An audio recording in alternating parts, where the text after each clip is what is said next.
This is the Deathmobile, the last and final ride every one of us will take at the end of life's journey. If you could write a script, isn't this perfect? You have a body transport person, a deputy coroner, and at least one visit to a funeral home that night. How did you find out your father was missing? His car was still there, but he wasn't in there. His friends and family start searching, right? Yes, everybody starts to look, trying to find his last known whereabouts. Police ask for your help in finding the missing man. Who you see right here is Gregory Rice. I think we just all assumed that he was going to be found in a ditch someplace. He had a feeling that he was being followed. Greg had actually said, if anything ever happens to me, it's not a suicide. It's full of scandalous, secret sex. Erica Dontel began to receive anonymous text messages that said, your husband has gotten somebody pregnant. Giving you every opportunity to get yourself out of the situation. There's nothing for me to get. I don't know where he is. What went through your mind? I was like, this can't be true. I dropped the pedal and I started crying. And you were scared? Yeah, I was scared. They were in the business of death. So you learned how to do autopsies? Correct, yeah. Took pride in getting all the answers. We don't have people standing in line to get this job. I felt like that was what I was put on this earth to do.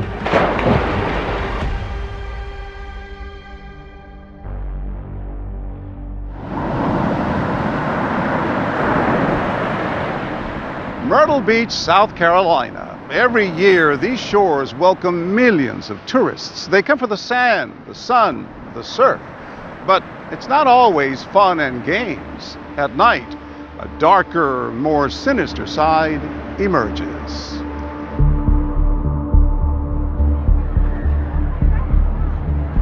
We do have some problems in downtown Myrtle Beach after like 10 p.m. That's kind of like a joke about Myrtle Beach. The Murder Beach, or Dirty Myrtle. You know, after dark, it's its own monster. It's really become a dangerous place, and there are a lot of beachfront and alligator farms and ways to dispose of bodies that people are never going to be found. When a dead body is found, Megan Jackson is likely to get a phone call. The 35-year-old mother of four and her boss, Chuck Benjamin, provide a service everyone will one day need, but nobody really wants. My name is Chuck Benjamin. I pick up bodies for the local funeral homes and the coroner's office. It is about 3:40 in the morning. We are headed to one of my local funeral homes to pick up a body to take it to the airport in Charleston so it can fly out to their final destination. How long have you been doing this? Since 2011, whatever that is. Okay. 12, 13 years. 14 years. Okay. Yeah. This is the right schedule for today. Yep, 8:29. Leaves at 1 o'clock this afternoon, so this has to be there by 10:30, 11. What do your grandkids call this? The Deathmobile. And you have it in your driveway, ready to go? Oh yeah, all my drivers have one in their driveway. Because you can get a call at any moment. 24/7, 365 days a year. With those hours, not to mention the grim realities of moving the dead, Chuck says it's not easy to find transporters for his business. We don't have people standing in line to get this job. We've I can had assure people you work this. one day and leave. Megan was a next-door neighbor to Joan and Chuck. She had moved from Ohio with Greg and her kids.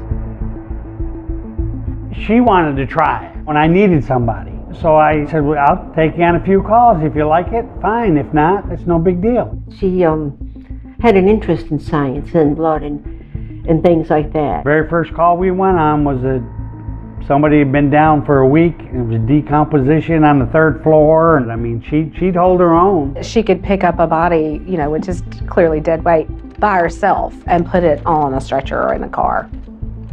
And she's teeny. And just like that, Megan becomes an Uber driver for the dead. I looked up to my mom in a lot of ways. She did a lot of work How would you describe her job? It's a pretty sad and can be an overwhelming type of job, but I think that as long as you're being respectful and caring about what you're doing, then I think it's actually a really good job to have. Everyone loved Megan. Everybody that she worked with in the business. We worked for a variety of different funeral homes. At the time, we worked for the coroners. Megan's job requires her to work hand in hand with the Horry County Deputy Coroner, a man named Chris Dontel. Megan was a great worker. She endeared herself to all of us at the coroner's office. Did you ever go with her to work?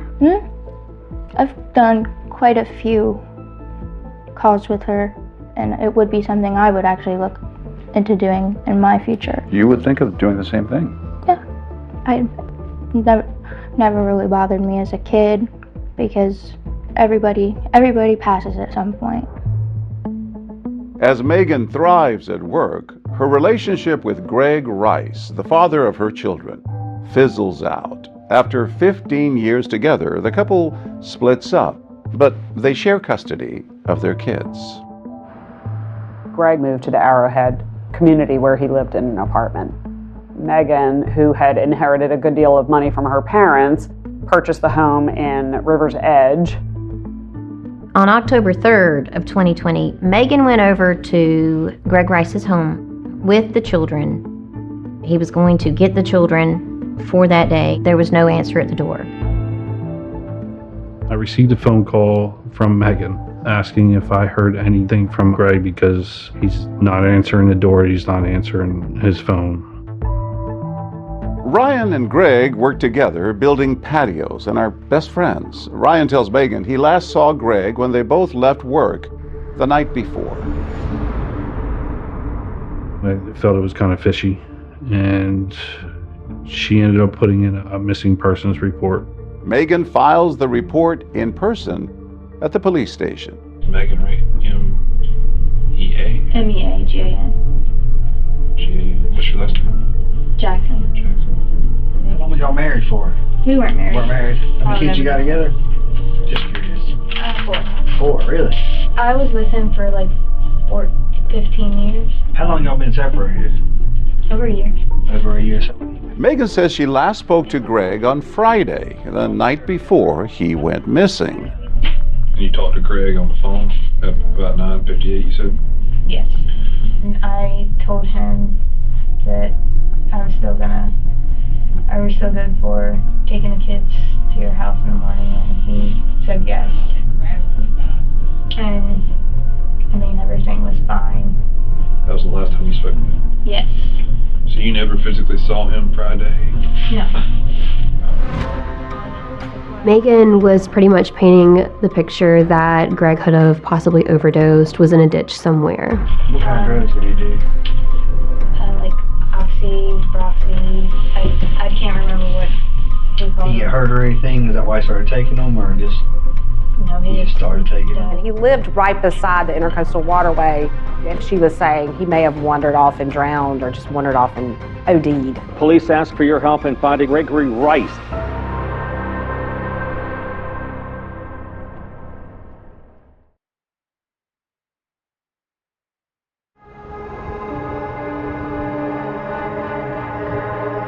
It was a mystery that shook this Myrtle Beach community.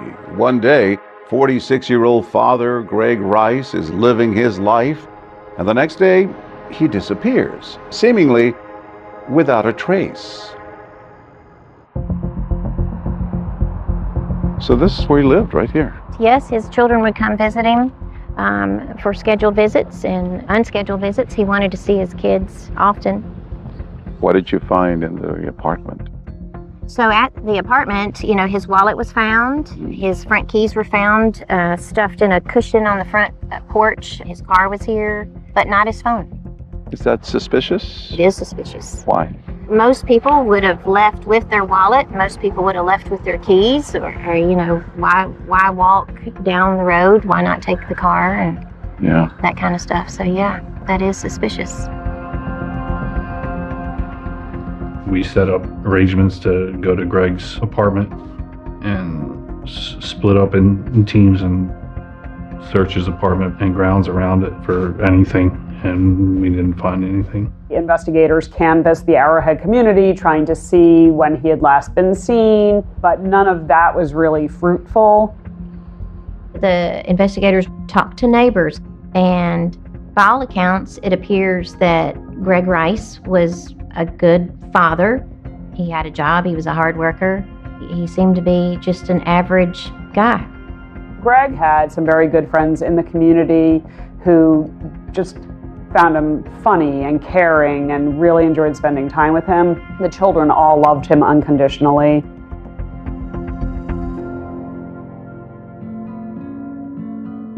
How would you describe your father? He was always that person that would be there for you at the end of the day. If you had something you didn't want to say to anybody else, you would go to him. Greg had the kids almost every single weekend. That's the one thing that mattered the most with him. You did a lot of fun things with him. Yeah, I did. Like what? We used to surf together a lot, and he used to actually take pictures for the surfing competitions I used to do. Our favorite hobbies would be definitely surfing and golfing. We would golf 3 to 4 times a week. He was absolutely terrible, but a blast to play with. Yeah, he spent a lot of time in the woods. How did you find out your father was missing? My dad always came and picked up the kids, and that didn't happen this day. Savannah says her parents' relationship took a bad turn after her mother got that job, working in body transport. She just kind of acted different, was homeless, could be a lot more mean than before. She was never home, would leave at all times of, day and night, and just leave the kids. At some point, were your parents arguing more? Yeah, they argued a lot, but it definitely did get worse once my mom got a job. They stopped just talking things out, and everything became an argument. And then they wind up breaking up?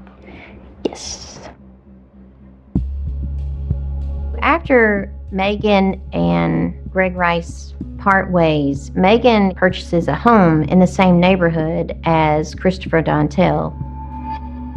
She moved into our neighborhood, and then a few times she started kind of like popping up at different places. We would go to the same places to eat, kind of had the same routine. So quickly she went from your husband's coworker to a good friend, family friend. Very quickly, yep. After a while, when Megan moved to Chris's neighborhood, he would just call her and say, I've got a coroner call and I need you to, go to this address. She would call me, hey, Chris has got a call, you mind if I go on it? Well, I didn't care. As long as it gets done on the, within the time parameters that I have to do it.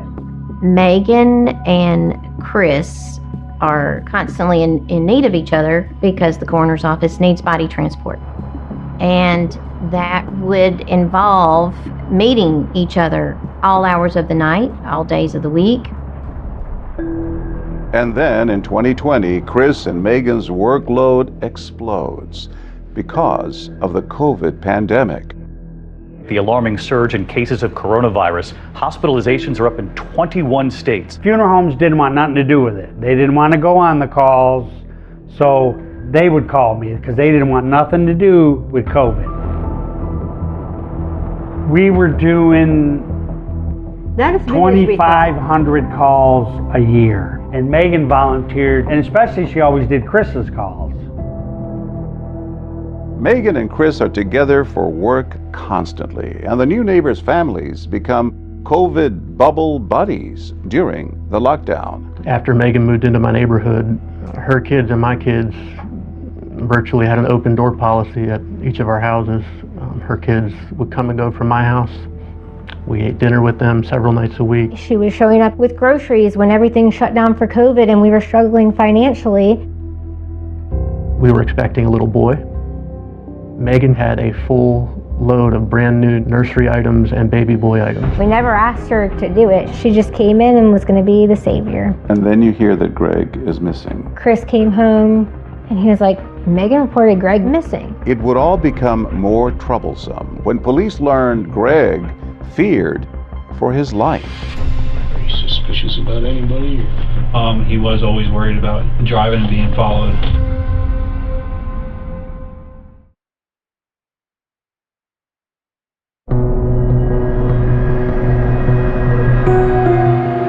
Whenever someone goes missing in Horry County, we always write a story about it. We're a small enough community that if somebody's missing, it's absolutely a news story. Police ask for your help in finding the missing man who you see right here, Gregory Rice. Police kept on coming by and just questioning us. Have you seen anything out of the normal? And that's when red flags were starting to raise, like something seriously happened to Greg. When was the last time you had seen him? The week prior, and that was the weekend that I promised I was going to come see him, and I didn't get to see him. What were you going through? I was in a pretty bad shape. I wasn't handling it very well, and it didn't help that my mom was still going out every night and getting drunk, coming home plastered. Did she seem worried about your missing dad? She seemed worried at first on the phone call and when she originally came home, but after that it was just kind of like nothing. From all accounts, they had a somewhat tumultuous relationship. There was a lot of friction between Greg and Megan. She never called him by his name. It was just, oh, he's this terrible guy. I'm going to drop the kids off. If I'm not back in an hour, send somebody to look for me. I wasn't surprised at them breaking up because I know things she said about him, you know, how he would drink and do drugs and things like that. I think we just all assumed that he was going to be found in a ditch someplace from a drug overdose or drunken stupor. Megan started making stories up about Greg being on drugs. Never once have I seen that out of Greg. Law enforcement, they did look inside Greg Rice's apartment for evidence, the substance abuse issue. They didn't find evidence to support that. No evidence of drug abuse, but investigators did find evidence to suggest Greg was increasingly nervous and suspicious in the days leading up to his disappearance. Detective Susie called me over the phone, asked me if I would come in for an interview, and I said absolutely. So I'm Detective Susie, I'm the one that called you on the phone. So you're a friend of the... Yeah, and I also work with him. They had actually worked together that last day, and Greg had actually said to Ryan, if anything ever happens to me, it's not a suicide. Greg mentioned to me that if something was to happen to him, he didn't offer himself. What do you think could have happened? What were your thoughts at first? She had something to do with it. What gave you those suspicions? Just the way Greg talked. He had a feeling that he was being followed by a silver, unmarked car. Megan made it known that she hung out with cops, was real friendly with cops. She always made the comments that she knew people. Do you think she would be capable of doing something? Not by herself. Not by herself. That statement stood out to detectives. Walk me through Friday. I know that I went to Abuelo's on Friday. What time did you go to Abuelo's? Not a clue. It was nighttime. I was there with one of the coroners. Initially, when investigators spoke to Megan, she had just gone to dinner with someone from the coroner's office. And then later, when questioned about that, she said it was Christopher Dontel. We ate at Abuelo's. Who'd you eat at Abuelo's with? The coroner. Oh, Chris. Dontel. So you wound up getting closer to Megan. Did you see her as someone you could confide in? I did. And you did? I did. Based on interviews and just other information from the investigation, I certainly think there was a belief that Megan Jackson and Christopher Dontel were romantically involved, but it hadn't been confirmed. So that was one thing that the investigators did want to either confirm or refute, that there was this affair going on. It's now been 10 days after Greg Rice is last seen, and Megan and Chris are both being questioned by the Horry County PD. One thing that we have to do is, like, we know who you are, we work with you, but we have to 100% clear you out as quote-unquote a suspect in his disappearance. Okay. Okay. So some of the questions I'm going to ask are intrusive. They're uncomfortable questions. How we got your name was Megan said that you guys had gone out to eat on Friday night. And then with Greg going missing sometime around that time frame, we're trying to gather what happened on Friday. We went to, I believe, Abuela's that night. What'd you do immediately after you got done eating? We both got in my car. Okay. That's the uncomfortable part, right? Yep. Mm. So y'all were in your car? Yeah. Okay. Did y'all have sex in your car? Possibly. Okay. I mean, It's not possible. You had adult relations. Okay. yes. Eventually, the naked truth bubbles to the surface. What's the relationship with you and Megan? If I'm being honest, it's something I would get divorced over. So you think his intentions are to leave his wife, and are y'all No. planning on starting something? Oh, hell no. I'm never moving a man back in my house ever again. So this is just a fun. I don't know what we are. Your wife doesn't know. She knows a little bit, but not the full extent of it. I just don't want to wreck, he's got kids. I know. Again, that's not mine. What about you, Chris? Do you want me to answer it? No, just, he'll be okay. He can wait. Investigators ask both Megan and Chris for their cell phones, which they voluntarily hand over. I get this back today, right? That's Yes. But it's someone else's phone that leads to a shocking revelation. Erica Dontel began to receive anonymous text messages that said, in essence, hey, your husband has gotten somebody pregnant.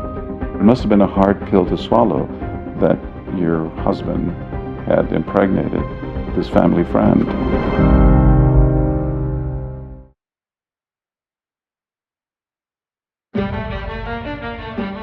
It all turns into a twisted tale. What started out as a missing persons case uncovers a secret affair between a deputy coroner and his partner in body removal. They were in the business of death, and I really do think that that was something that drew them together. It takes a certain special kind of personality, I would say, to deal with death on such a regular basis voluntarily. So how did it go from you two being co-workers to something more than that? She said, "Have you ever cheated on your wife?" And I said, "No." And she climbed over the console and got on top of me and started to kiss me. How were you able to carry on the affair? Where would you go? Because of our job, I would get phone calls at all hours of the day and night, and it was easy to leave. One night you realize that Chris and your mom might be more than just co-workers or friends. Well, I just had friends over one day, and they were just being loud in the bedroom. And the next day I was like, wait, were you guys sleeping together? And she told me, yeah, I thought you knew. And I was just like, no, I didn't know, but thanks for telling me. You had a great wife at home, Erica. The most amazing wife. Why did you continue the relationship with Megan? She made our lives easy. She was going to be the answer to everything. You did it for the money. It sounds terrible to put it that way, but yes. I was not at any point physically attracted to her. Really? I was attracted to the lifestyle she was providing. Did you suspect at all that she and your husband might be having an affair? No. Because the way they acted, She treated him almost like brother and sister type. Erica Dontel began to receive anonymous text messages. And it just said, I think you should know that your husband is having an affair and got somebody pregnant. Oh, and I think you should know it's Megan Jackson. It must have been a hard pill to swallow that your husband had impregnated this family friend. Yeah. It was so far out of character for Chris. He told me it wasn't happening. He was like, who would say that? Like, what? That's ridiculous. Like, somebody's messing with us. Your wife received some texts from an anonymous account. What's going through your head? Do you think about coming clean to your wife? I didn't. I downplayed it. I didn't even know that I believed Megan was actually pregnant. I didn't know what to believe at that point. They end up calling Megan right then per Erica's request, and it's all on speaker. And Megan dismisses them and, basically, well, it must be Greg Rice. This is what Greg does. Greg causes problems. This is what he does. He just tries to come in between any relationship that she tries to have. So you sort of let it go? For the time, yeah, she said she was going to take care of it and get him to leave us alone. Chris Dontel is having an affair with Megan Jackson. Greg Rice may have been leaking information to Erica, Chris's wife. Authorities believe that if Greg was sending those messages, Chris and Megan would have a reason to silence him. They know, thanks to their interviews, that the pair was together the night Greg disappeared. Chris was in it the entire night. Yeah. So you have to drill down exactly where Chris and Megan were that night, right? Yes. When Greg disappears. Where did Megan and Chris start off that afternoon? They both lived in the same sort of residential community. This is Megan Jackson leaving in her car at 6:16. There was another still showing Christopher Dontel leaving just about the same time. In separate vehicles? In separate vehicles. So this is the van that she was known to drive to transport bodies, and Christopher Dontel is always seen driving a County Explorer. Minutes later, both vehicles are seen entering a nature preserve where they stay for several minutes. The two work vehicles then leave and head to Abuelo's restaurant. Abuelo's is not that far from the preserve. They went there. We had surveillance video of them coming in. This is surveillance video from That's them sitting at the counter. sitting at the bar. And one of the reasons why this photograph was important is because it helped us corroborate phone records, because you can see Megan Jackson on the phone there. And that's one way that we say, look, the phone records are correct. Looking at the forensic results of their phones, they started to get GPS locations. Then they could go back and there's license plate readers. This is the entrance to the community where Greg Rice lives. And right there on that pole is a silent watchman on duty 24 hours a day, 365 days a year. It's called a license plate reader, or LPR. And people drive past them all the time, all over Horry County. On the night Greg disappeared, Chris Dontel and Megan Jackson drove by this one, not once, but twice. So in this photograph, we see this is the license plate that was assigned to Megan Jackson's transport van entering into Greg Rice's community.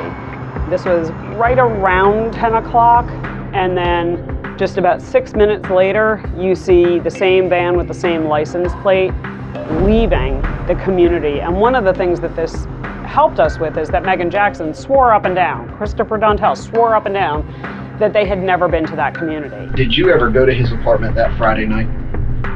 No.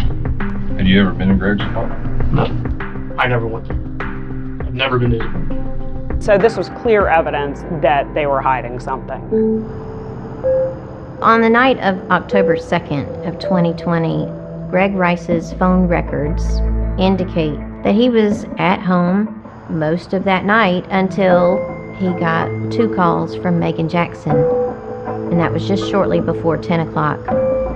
Shortly after that, it did show his phone leave the area of his apartment, which would have been going in the same direction as Megan's phone as well. It's a short ride to the next stop of the night. And where Megan's body transport van ends up couldn't be more on brand. If you could write a script, you have a body transport person, a deputy coroner, and at least one visit to a funeral home that night.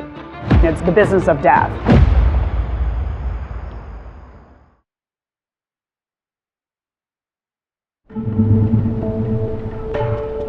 By October 23rd, the investigators had done a fabulous job of gathering different pieces of electronic evidence.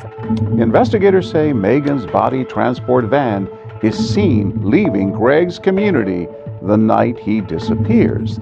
They also say Greg's phone is with Megan. According to the evidence, where do they go next? Their phone records placed them at the Myrtle Beach Funeral Home.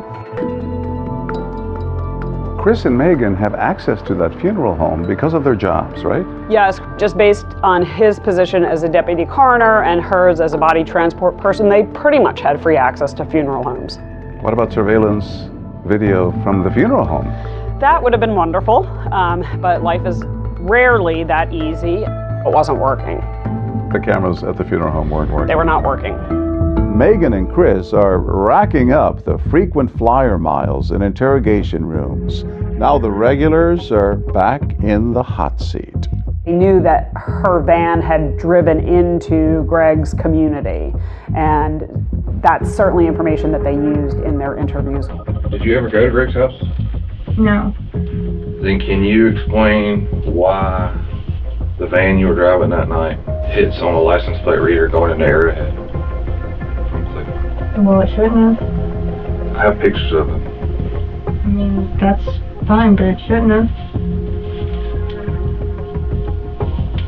But it did.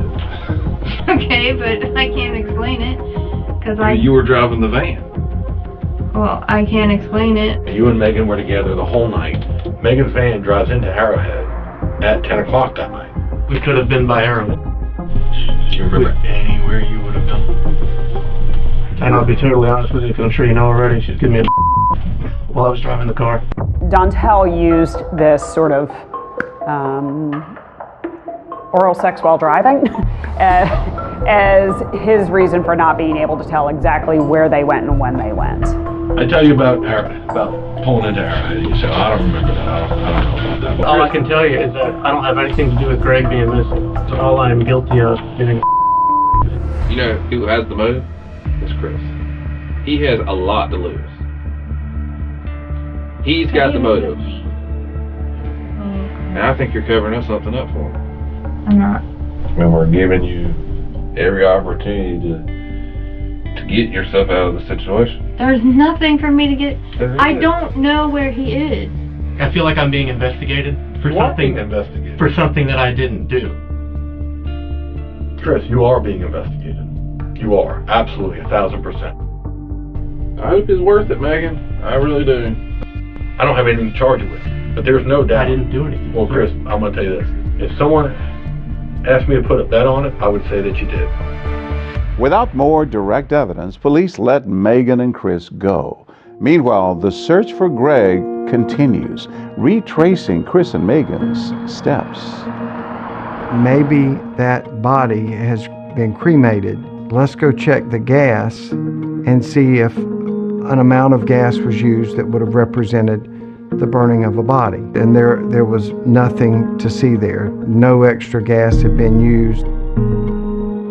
And then weeks go by with no sign of your dad. It must have been agonizing for you. I just wanted him to come back. I just wanted him to be found and be okay so that I could go to his house. It was just a lot of begging and pleading for him to come back.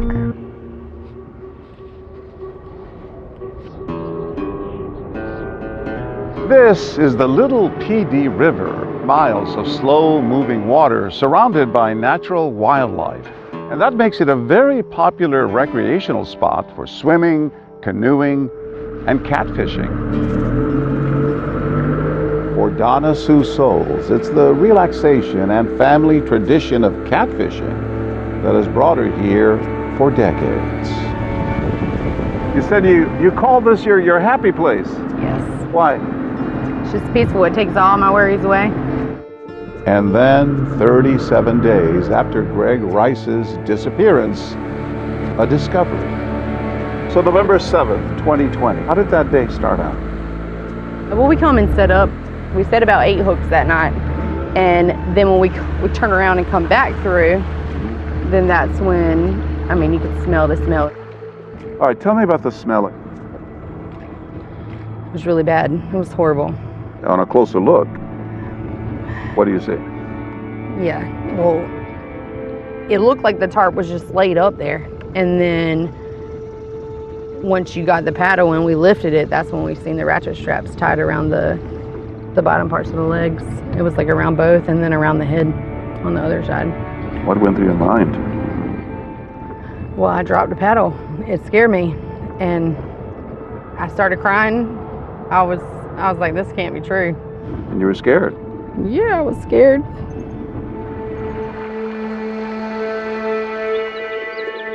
The Marion County Sheriff's Office gets a 911 call. Tell me about that. We get a call for some people fishing found what they thought was a body. It was they found a tarp, and they knew something was in the tarp. The tarp had black zip ties on either end, and then also ratchet straps with cinder blocks securing it, obviously trying to keep the body submerged. It sounded like a mafia hit. It would seem that way. It would seem that way. They didn't take into account that when the decomposition starts, the gases fill up and it'll actually float. Big mistake. Big mistake. This body was extremely decomposed. I mean, there was always this thought, okay, here's a body, maybe this is Greg Rice. Things had to be done, DNA and dental records, to positively ID this person, unfortunately, as Greg Rice. The medical examiner determined that there were positively 5 gunshot wounds on Greg Rice. Investigators start to look at the tarp that Greg's body had been wrapped in, and in fact discovered that the Lowe's Home Improvement here in Conway, South Carolina actually sold that particular name brand. And they go to that store and they start to inquire, has anybody purchased these items? And lo and behold, someone had. But what really blows up this investigation is a piece of evidence that's literally full of hot air. Why would you use a plastic glove, doll?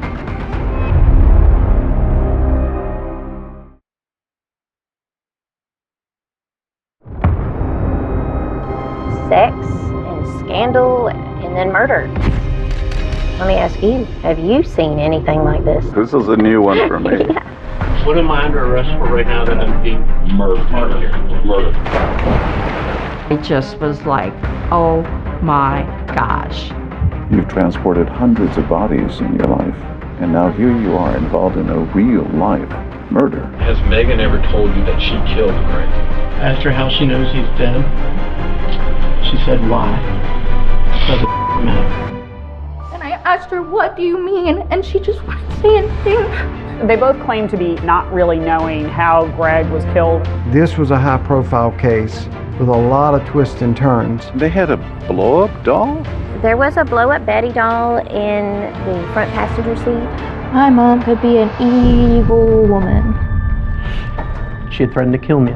Felt like for the last 5 years that I've been looking in the barrel of Megan Jackson's gun. He made this big cry, oh, I'm afraid of her. Sounds like a horror movie. Spooky. Never seen anything like it in my life. Ever.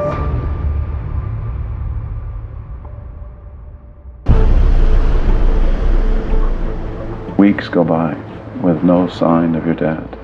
I just wanted him to come back. Did your mom seem worried about your missing dad? Not really.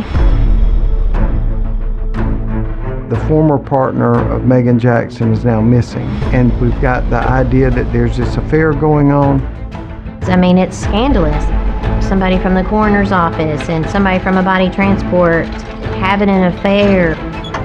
Over a month later, Greg's body was found along the Little PD River.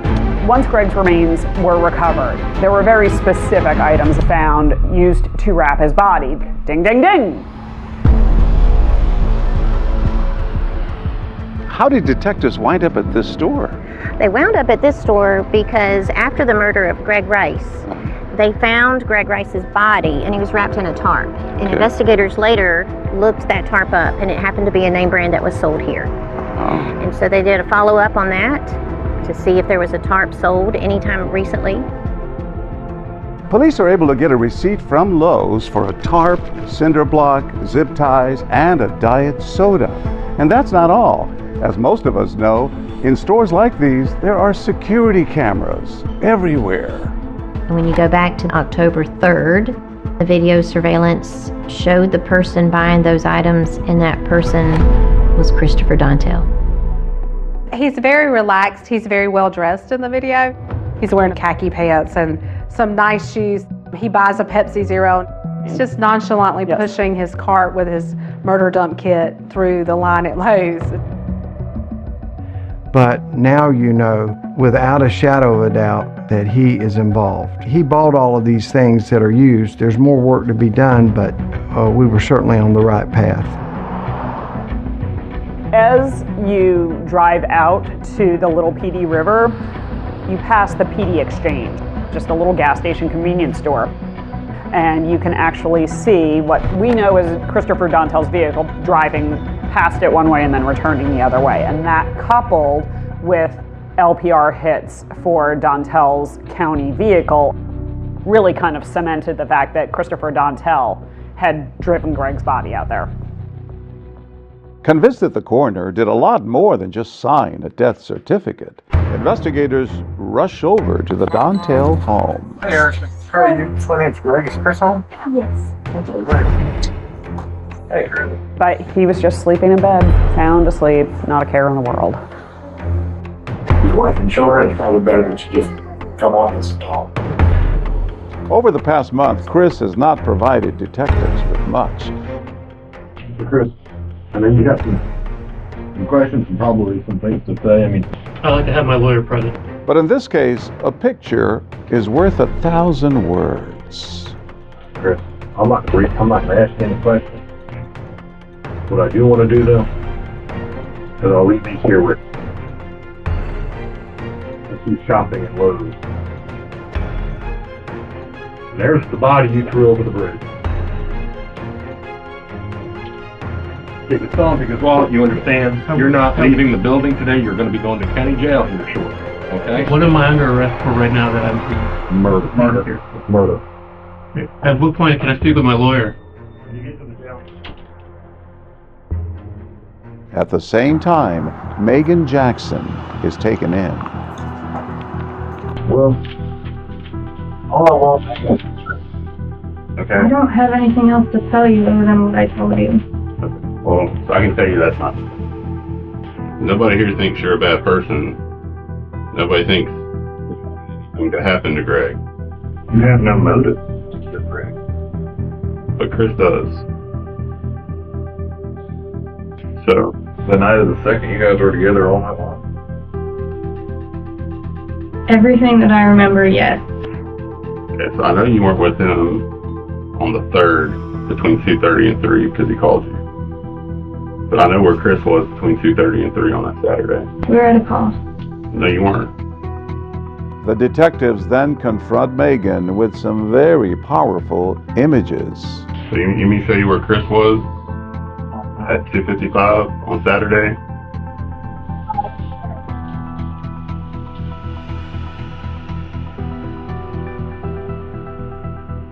Some cinder blocks, tarp, zip ties, ratchet strap.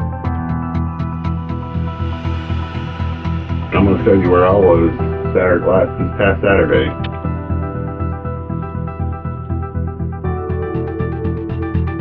You know who that is? Is that Greg? That's Greg. And guess what he was wrapped in and sunk with in the river? The Chris bought on the 3rd. You got two twists.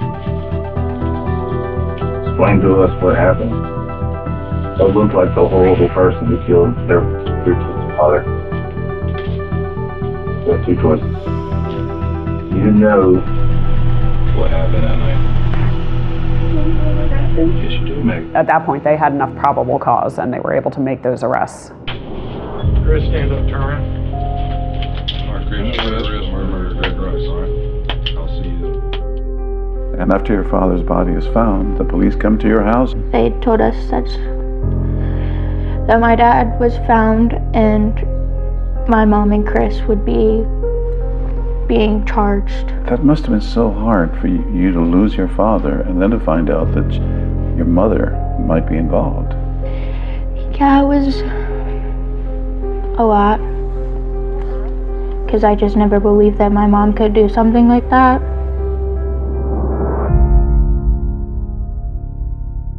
We start with breaking news.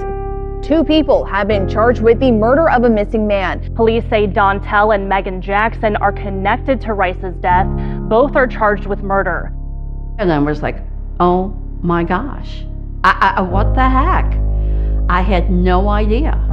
I was shocked. When we got this information, it was beyond a shocker because Chris Dontel was a man who we would reach out to for homicide investigations, and now you have a deputy coroner who is arrested in a murder case. And you had no idea from his behavior that he might be involved. Erica, I really think at that point she still did not want to believe that her husband was having an affair with Megan Jackson. She did not want to believe that he had anything to do with the murder. With Chris and Megan now booked in jail, investigators continue to search their homes for any items that may be connected to Greg's death. That is spooky. The police say they saw some very concerning things.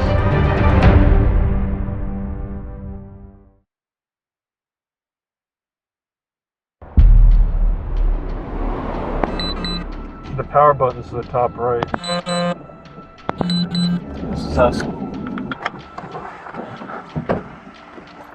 When investigators with Horry County PD did a search warrant at Megan Jackson's home, she had multiple guns in the home. Strangely enough, all of them were accounted for, but they found an empty gun box that was a .22 long rifle pistol that is consistent with the murder weapon in this case. As investigators look through the home for evidence, their search takes a drastic new turn. She's got bottles in every crevice you can find. She drank a lot. It was just very clear that she was not a good mother. It's like a doomsday room. You got a code lock. There was a lock on the pantry door so the children did not have free access to food. And then investigators head up the stairs to Megan's 13-year-old daughter's bedroom. What did the police find out about that? Well, they found out that she had an alarm on her door. An alarm? If she was to open the door, it would beep. Eventually, it just got worse. Their doors had locks that were turned to the outside so that they would not be able to open their doors from the inside. The windows, they were nailed shut, and then spray foam insulation was sprayed around the windows. It was like a prison. Yeah. Yes. Pretty much. She would essentially lock them in the room so that she could go, and she would go to work or do whatever she was going to do. She was busy doing this job and obviously involved with Chris. I felt bad for Savannah that she always had to be in charge. I was the parent of the house while living with my mom because she was never home. And on the weekends would be the times I would go to my dad's, but it would be also the only times I could actually have free time and hang out with my friends. So you didn't go to your dad's? No. It's one of the things that I regret most in my life. because I should have and I could have, but I didn't. And I really regret that. The situation in Megan's home, besides murder, was so concerning that Megan's children were placed into emergency protective custody. As a result of what investigators saw, she was charged with 4 counts of unlawful conduct toward a child. Nothing at all to do with the murder or the arrest for the murder. It was totally separate. Days after Greg's body is discovered, a bartender at this restaurant sees Chris and Megan's mugshots on the local news, and she remembers serving them rum drinks one night at the bar and overhearing a conversation Chris and Megan were having with a fellow patron. So the conversation they were having, they were normal conversation, like, what do you do? He explained that he was a coroner and she transports bodies, and he was like, that's got to be a weird job. Small talk like that. Later on, it got into conversations about their families. She started going into great details about how much she hates her kids, how she never wanted them. She said, I think about killing them all the time. The bartender says she overhears Megan making some disturbing comments about her family. I had heard Megan say the same things, but I didn't believe Megan would actually do that. I chalked it up to the alcohol. And a week after their arrests, Megan and Chris have their bond hearings. Prosecutors decide to try Megan first on the more serious murder charges. Megan and Chris were ultimately let out on bond, but they were on house arrest. One of the standard conditions is no contact with the co-defendants, no contact with the victims. In this case, for Megan Jackson, it would have been her children. Chris loses his job with the coroner's office, and now armed with an ankle monitor, he returns back home where his wife is waiting. At his bond hearing, they said, we've got Mr. Dontel on footage at Lowe's buying, the things that Greg was found in. Now, are you a little more suspicious? Yeah, so then I was like, well, that doesn't sound good. Do you confront him then? Oh, yeah. Were you angry? Oh, yeah. How did he explain it? Just that it was the perfect storm of just bad decisions and bad situations, and then, it crossed the line for the affair. And essentially their job, the circumstances of their job, made it easy to hide the affair. So now Chris and Megan are back home, living just a few blocks away from each other, but they're barred from having any contact. I was fielding calls weekly from people in the community. Both of them continuously broke those bonds. Their ankle monitors were appearing at the same place at the same time. They said they were getting together to exchange Christmas presents at one point. He's out on bail, but he's still communicating with Megan. Yeah. I found a cell phone. The only contact in it was a nickname, but I knew it was Megan. And I was like, after all this, you're still talking to her. Personal drama aside, as investigators prepare to bring these cozy co-defendants to trial, they discover a silent witness. Megan calls it Blow Up Betty.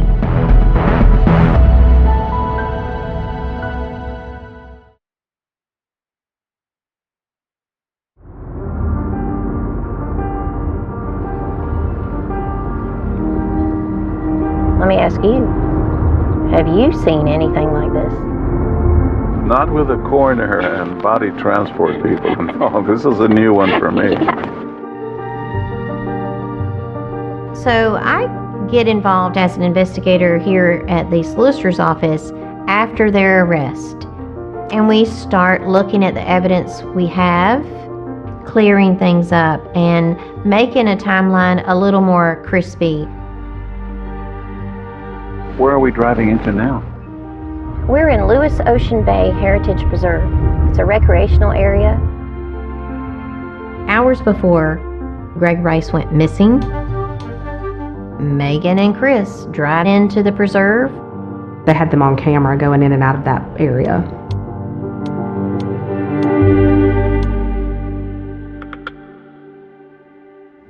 What happened at the preserve? Prior to anything happening with Greg, Megan had a interest in guns and shooting. She would shoot in the woods, and on this particular day, we went to the nature preserve. Megan wanted to go shoot.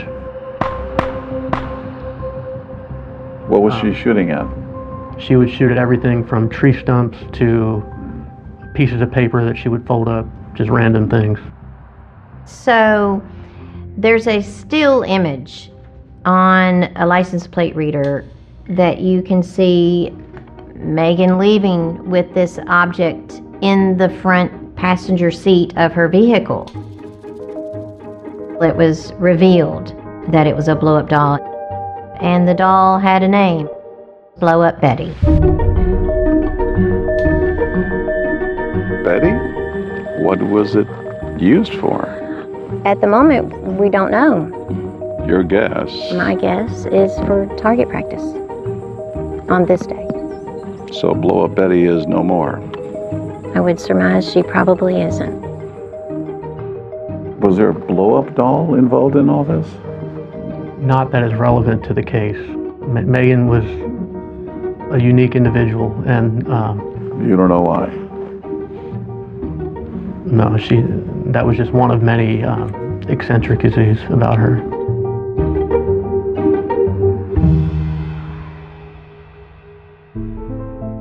And investigators uncover more shocking details about Megan's personal life. Before Greg Weiss went missing, Erica Dontel began to receive anonymous text messages that said, "Hey, your husband has gotten somebody pregnant." It turns out what was said in those mysterious text messages was actually true. Megan, she goes, before anyone else tells you, I want to let you know that I'm pregnant. Oh, Megan. Why are you just getting in deeper? She told Christopher Dontel that she was pregnant, and then she had told people that she had a miscarriage. She did have a baby eventually. There has never been a paternity test. Chris, of course, just accepted paternity. The baby was eventually placed in the care of a family friend.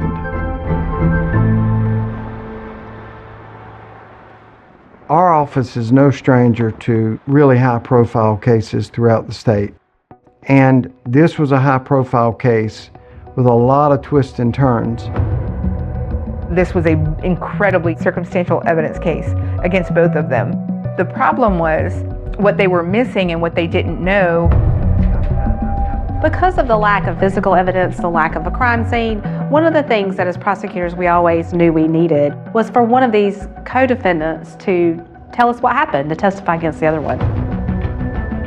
We signed what we call a proffer letter saying, if you cooperate, if you testify truthfully, there may be either a reduction in charges or perhaps a reduction in sentence. Y'all sure you don't know anything? Yeah, sure. With a lawyer present, Chris Dontel meets with investigators and vows to tell the truth about what happened. So Chris says that on this night when they went to the Myrtle Beach funeral home after they'd had dinner, that Megan had left some reading glasses. She said, "I need to go see Greg." So she leaves. I stayed at Myrtle Beach funeral home. I did not leave. Dontel tells us Megan Jackson left for a bit, came back. She said, "We have to go." I said, "Is Greg here?" She said, "No, but we have to go."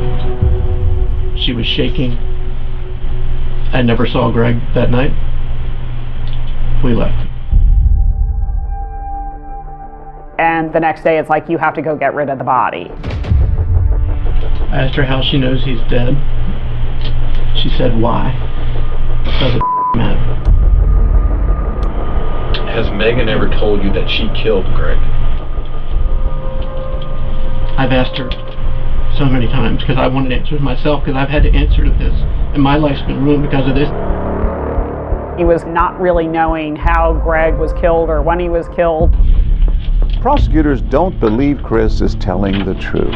And when he refuses to take a polygraph, they turn to Plan B, Megan Jackson. What does she have to say? This is the part that I didn't tell the truth on.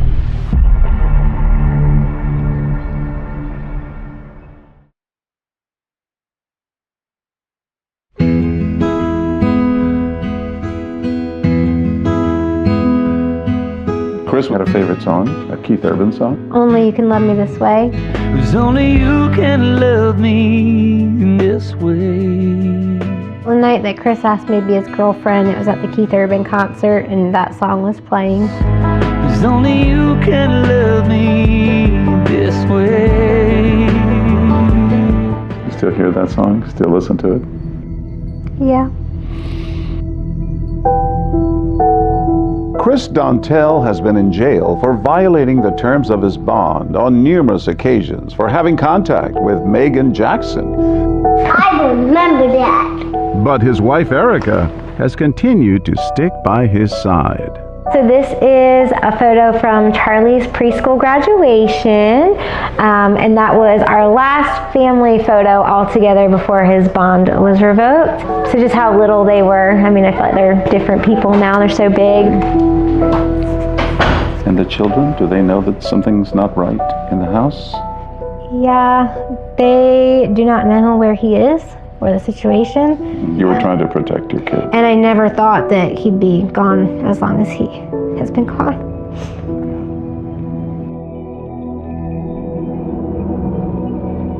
Megan Jackson was in and out of jail as well for breaking bond conditions. And as pressure mounts, prosecutors offer Megan a chance to tell her side of the story through her own proffer. Some people call it queen for a day. Like, this is your opportunity. You tell us everything, and we'll see if it's worthwhile. We're here today because you, through your attorney, have requested to come talk to us today, okay? You are to provide us any and all information in a truthful manner.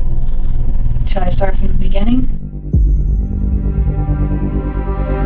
Megan Jackson says that Dontel had badgered her into luring Greg to the funeral home so that Dontel could confront Greg over spilling news of the affair. This is the part that I didn't tell the truth on. I went to pick up Greg. He got out of the car, went into Myrtle Beach Funeral Home, and I gave him a couple minutes.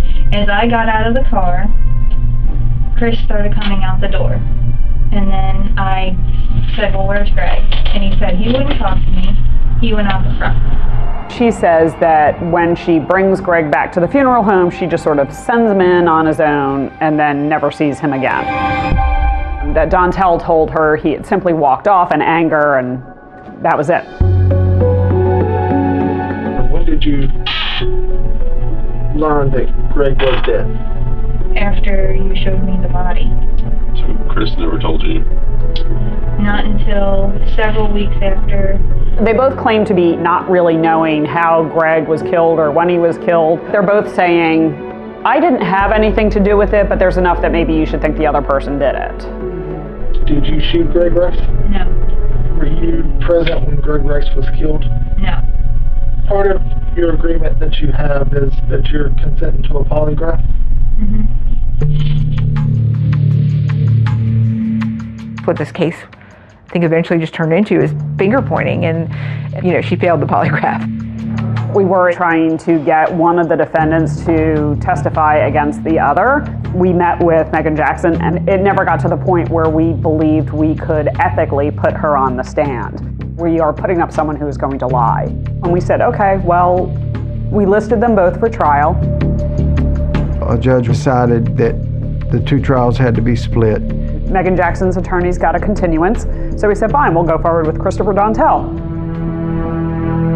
We had a pretty rock-solid case for accessory after the fact to murder. He was on the tape at Lowe's buying the body dump kit. So we made the decision to go forward on both charges, the murder and the accessory after the fact to murder. Chris did not go to trial until about 4 years after the crimes were committed. We're going to go ahead and end this trial. We had picked a jury. I was actually doing the opening statement, and I was halfway out of my chair when Christopher Dontel's attorney stood up. And the defense attorney says, Judge, we've got a matter we need to approach. Christopher Dontel's attorney said he'd like to plead guilty. Brief recess. We immediately hit pause for the trial. What in the world is going on? What's he trying to do here? A major turn of events just 2 days into the murder trial for former Horry County Deputy Coroner Chris Dontel. It was a really big deal. I mean, reporters were ready for a week of trial. All right, hold on. We're going to just put a microphone on you. And then all of a sudden, he just pleads guilty. For him to do that was quite shocking, but at the same time, he did not plead guilty to murder. He pled to accessory after the fact and conspiracy to commit murder. Hello, Chris. Hello. Yeah, I'm John. Can you on this? Why is it so important for you to speak with me today? The most important reason is so that the Rice family can get closure. The first day I met with my lawyer, when I told her that I would plead to whatever I'm guilty of if I can help bring closure to those kids. And I've never even hurt someone, let alone murdered someone. As soon as he entered the plea, we sat down with the prosecutors and told them the story with the actual missing pieces that he was able to fill in for them. After he took the plea, Chris says that he will testify against Megan Jackson in her trial. I'm afraid of her because I watched her kill the father of her kid. I actually found out about Chris's plea, and that's when I called and I said that I wanted to testify against my mom. I asked her, what do you mean? And she just wouldn't say anything.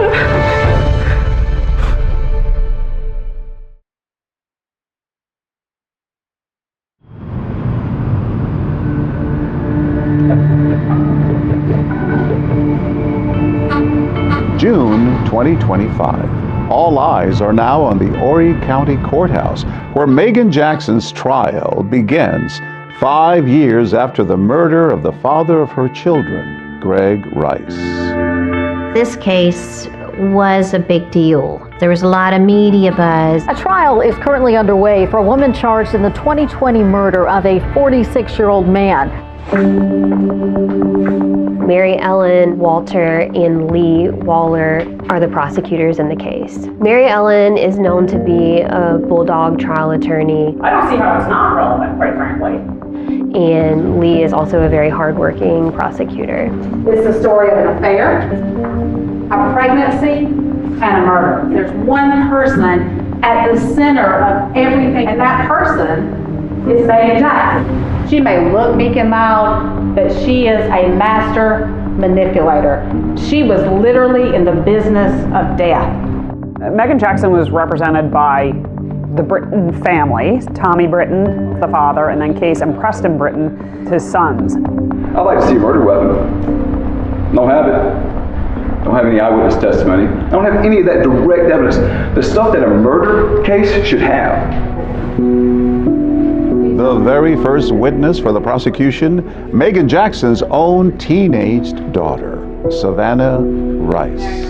We felt it important to open with Savannah because anytime you have a child testifying against their parent, that sends a strong message. And Savannah, I know you're nervous, I get it. And how much time had passed since you saw your mom that day in the courtroom? Almost 5 years. What did she look like?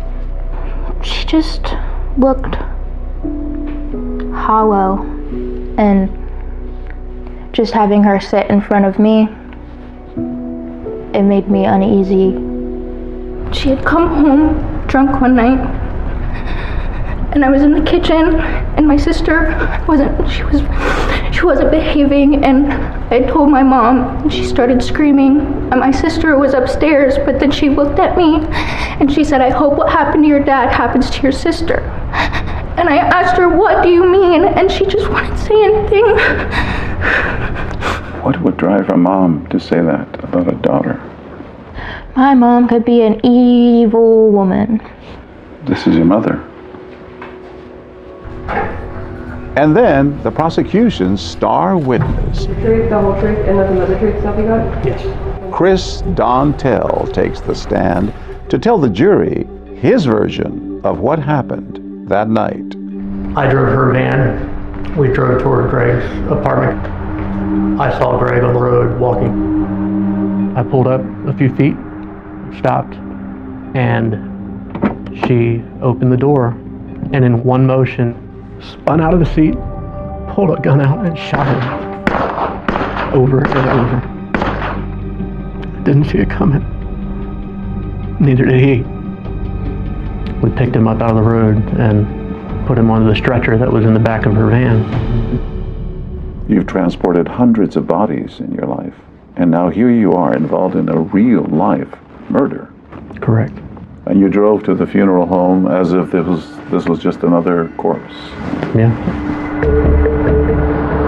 My emotions were high, but they handled the body just like would any other body. They had all the tools in the world to assist them in this. You know, they had a body transport van, they had a funeral home, they had a cooler.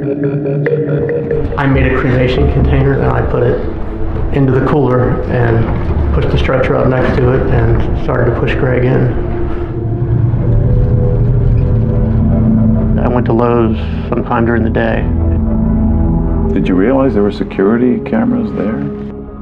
I did. Tracking you behind the tarp, the cinder block, ratchet straps?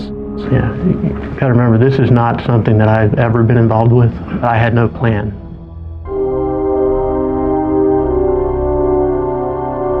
Chris tells the jury that the following night he heads back here to a place he knows very well, the Myrtle Beach Funeral Home, to dispose of Greg Rice's body. I waited till it was dark. I unfolded the tarp that I purchased. I put him in my Explorer.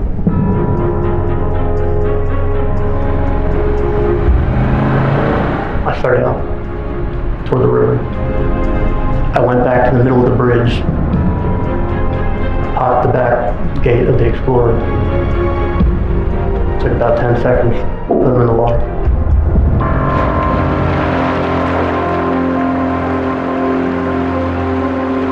Megan's lawyers try to discredit Chris Dontel as dishonest and an admitted liar.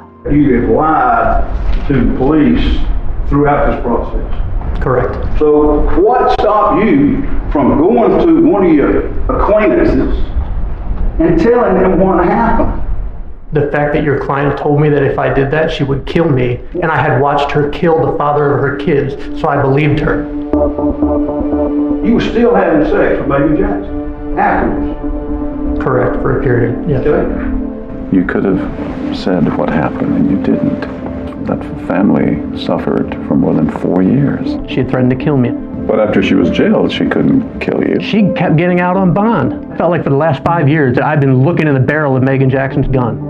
He made this big cry, oh, I'm afraid of her. Why did he continue to communicate with her? That's a bunch of baloney. That's crazy. You know, there's the danger that the jury does not believe everything that Dontel says. So how can we show them that the investigation has corroborated everything he said? And that's where Lieutenant Wells came in. My name is Benjamin Wells. I do digital forensics and digital extractions on mobile devices.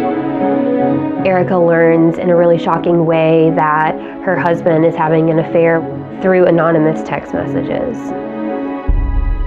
Erica Dontel believed that these anonymous texts were coming from Greg Rice. Through the analysis of her cell phone, it was able to be proved that Megan Jackson was the actual one sending these to Erica Dontel. They were created on her phone. They were all sent by her.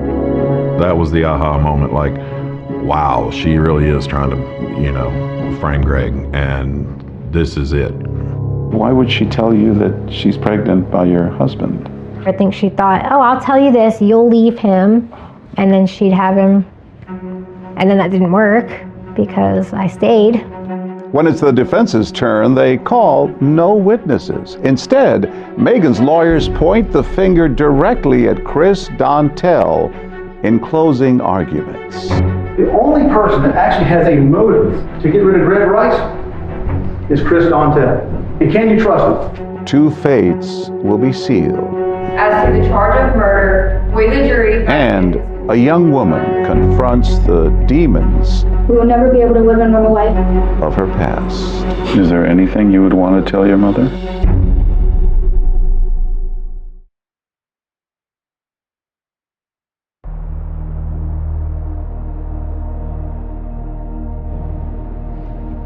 Ladies and gentlemen, welcome back. I understand the jury's reached a verdict, is that correct?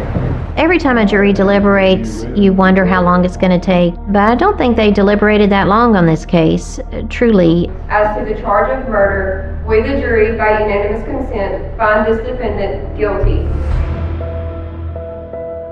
And then you hear the word guilty. Relief? Yeah, also a little bit of heartbreak. It is my mom. The woman charged in the 2020 murder of 46-year-old Gregory Rice will now spend the rest of her life in prison. And as for Megan's outstanding charges of child neglect, those charges were dismissed. She's doing life in prison, so why put the children through that if we're not going to gain anything? A month later, it's now Chris Dontel's turn to be sentenced. How are you feeling? Alright. What do you think will happen? Yeah, I just hope that he gets the time that he deserves. He hugged me as I cried and begged for my dad to come back. He told me it would be okay and that we would find my dad. He didn't tell me that we would find him dead. His wife, hoping Chris will walk out free on time served.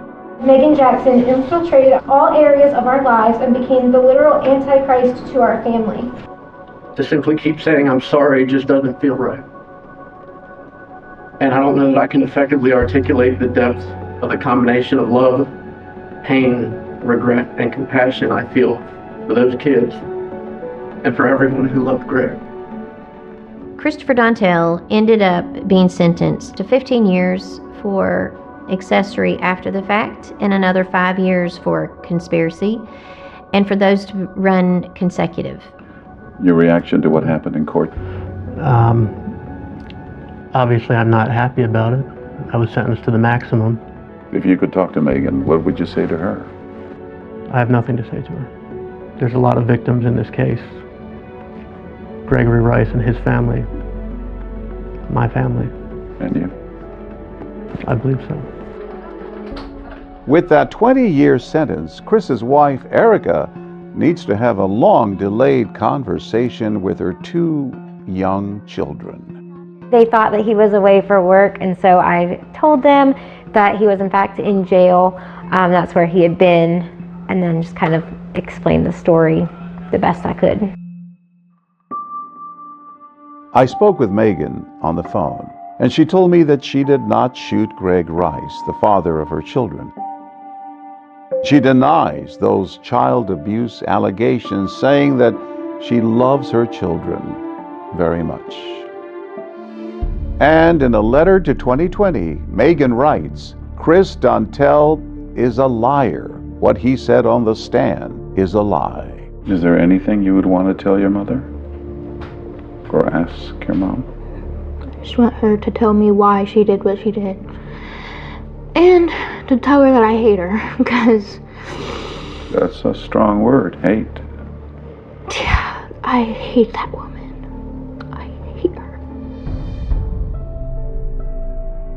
Greg and Megan's youngest children are now being raised by their older half-brother, Zach, Greg's son from a previous relationship, while Savannah lives on her own in Ohio. But recently, Savannah found herself back on the shores of Myrtle Beach, where she still has her fond memories of surfing with her dad and his best friend, Ryan. This was a board that I had designed to surf with Greg, and I'd like to give it to Savannah so she can at least use it and enjoy it.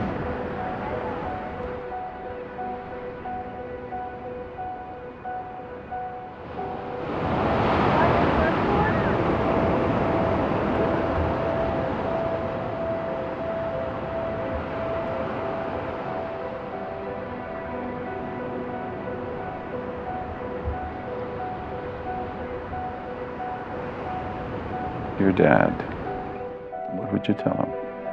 That I love him and that I want him to know that, like, I'm okay.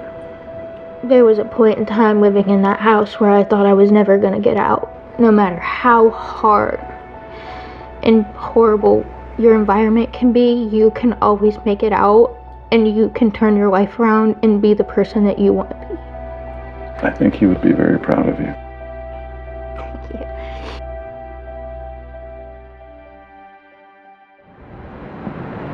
Such a brave young woman. Savannah's brother has filed a civil wrongful death suit against those responsible for killing their father, Greg Rice. Greg Rice's ex, Megan Jackson, is appealing her murder conviction. That's our program for tonight. Thanks for watching. I'm David Muir. And I'm Deborah Roberts. From all of us here at 2020 and ABC News, good night.